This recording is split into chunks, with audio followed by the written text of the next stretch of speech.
G'day everyone, I wanted to talk to you about why I personally believe that the Sony A9 is the best wedding camera in the marketplace, and it's probably the best wedding camera that I've ever used. And I was using the high-end Nikon like the D4S and cameras like that, but I've just found that this camera is just in a league of its own. I recently did have the A9 II.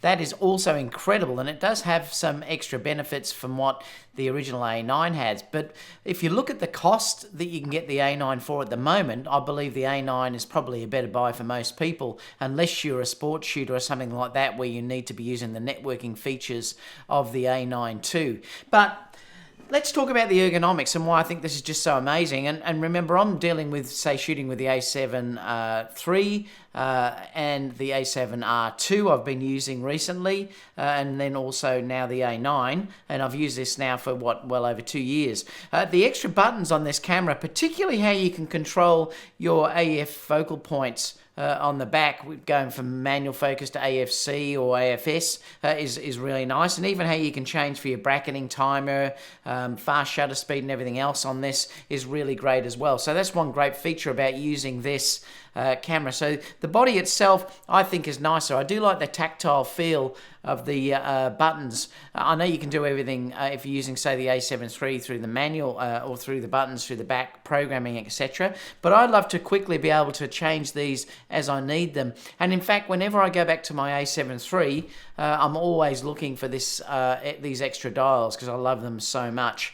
Overall, I find the grip and everything is great on this camera. I've only got small hands, so I probably find that I preferred this grip than the A9 II. But it just depends. If you do have larger hands, you would prefer the A9 II. But I find that this, is just brilliant. So the ergonomics for me are fantastic. The buttons, I know everyone whinges about the menus and things like that on this camera, but I find I very rarely ever go through the buttons because I use things like the quick menu, your favorites, if you're looking at that through here. And so I'm programming everything all through the buttons on the back, which works for me amazingly well. If you look through the back here, you've got a star menu right here that we can use, that you can set everything up through there. You've also got your FN button that you can use as well, which makes things really easy. So I can just click into there and change things like having my touch screen on and off. I can change volume if I'm doing audio. I can change focal points. I can do whatever I like to do just through the quick menu at the back.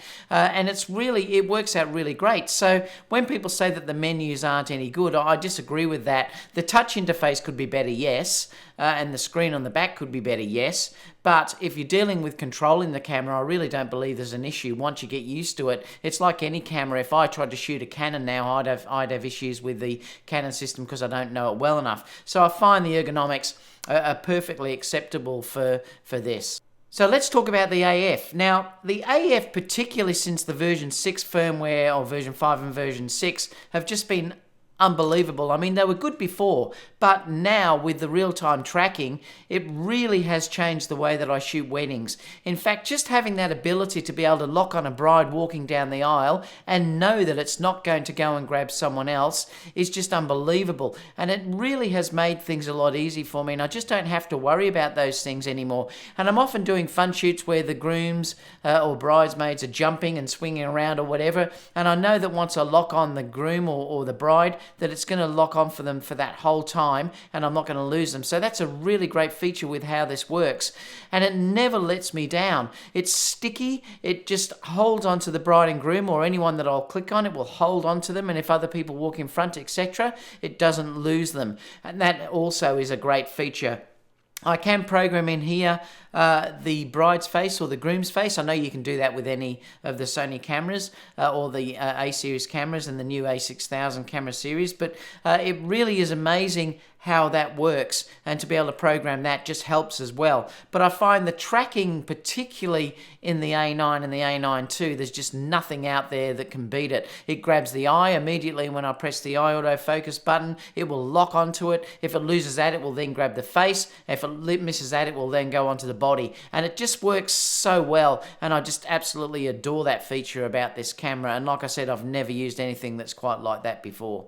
One of the other features that is just incredible is the 20 frames per second that you can get from this camera. And that's using silent shutter. But the thing is, there's really no rolling shutter at all when you're dealing with that. So you're not getting funny movement and things like that with the 20 frames per second using this camera, which you would get with other cameras. The sensor in this is just absolutely outstanding. Now that 20 frames per second is the difference between being able to get the perfect shot or not being able to get the perfect shot. Just having that timing or the ability to grab that split second can be the difference in getting that shot you want or missing it completely. Low light on this camera is really good. I've found it's great even in really high ISOs. I'm often shooting at 12,000 odd ISO. I've even gone higher than that before, and as long as I expose correctly, I've found that the ISO is really quite good on this camera. In fact, it gives you a nice type of film grain look as you go up, and I've found that's really quite pleasant.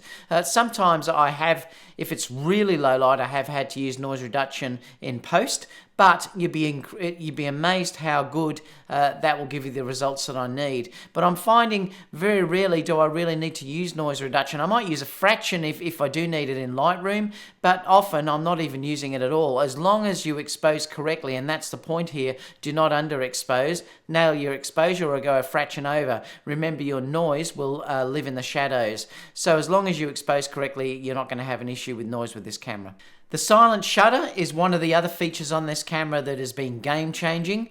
I can now go, because I do so many weddings, I can now go into a wedding and I'm not going to be interrupting the bride or the priest or the minister or whoever is in charge of that. They're not going to hear me shooting.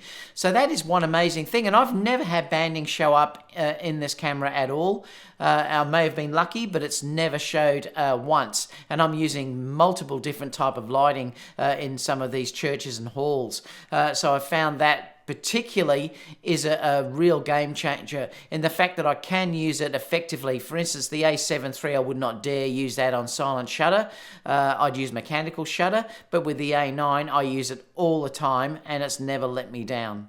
Also, being able to shoot at 1/32,000th of a second cannot be underestimated. Now, I do use this a lot because I'm using fast lenses. Like I've got the G Master 24 1.4 here. I've got the 135 1.8 that I love shooting wide open. And to be able to use that in bright sunny conditions and to be able to shoot at 1.8 or have the 24 GM and to be able to shoot at 1.4 gives you that beautiful separation in the background that you need.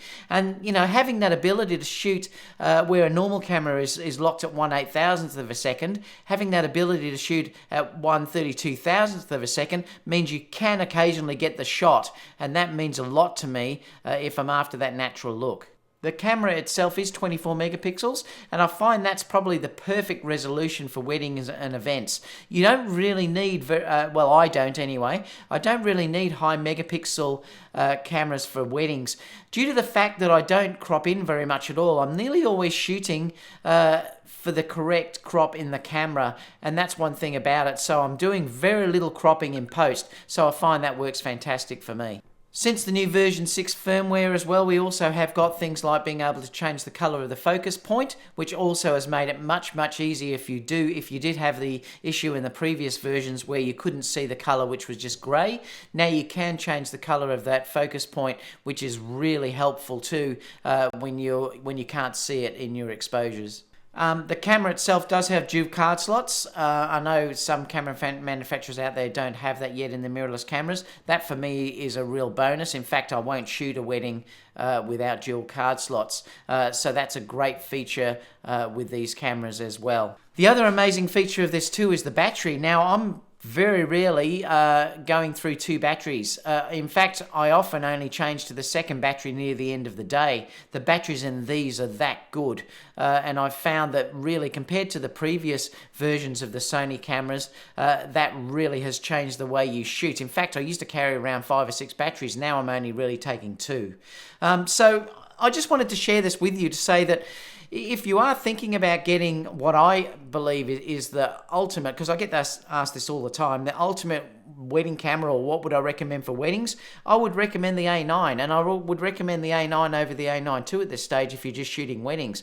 Just due to the fact that the amount you save, you could then go out and buy a really good lens like the 24 GM.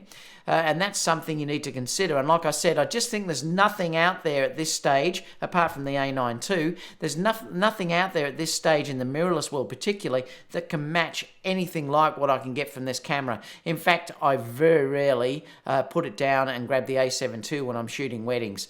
So let me know what you think about this. Leave it in the comment box down below, and I'll see you all in the next video. Bye for now.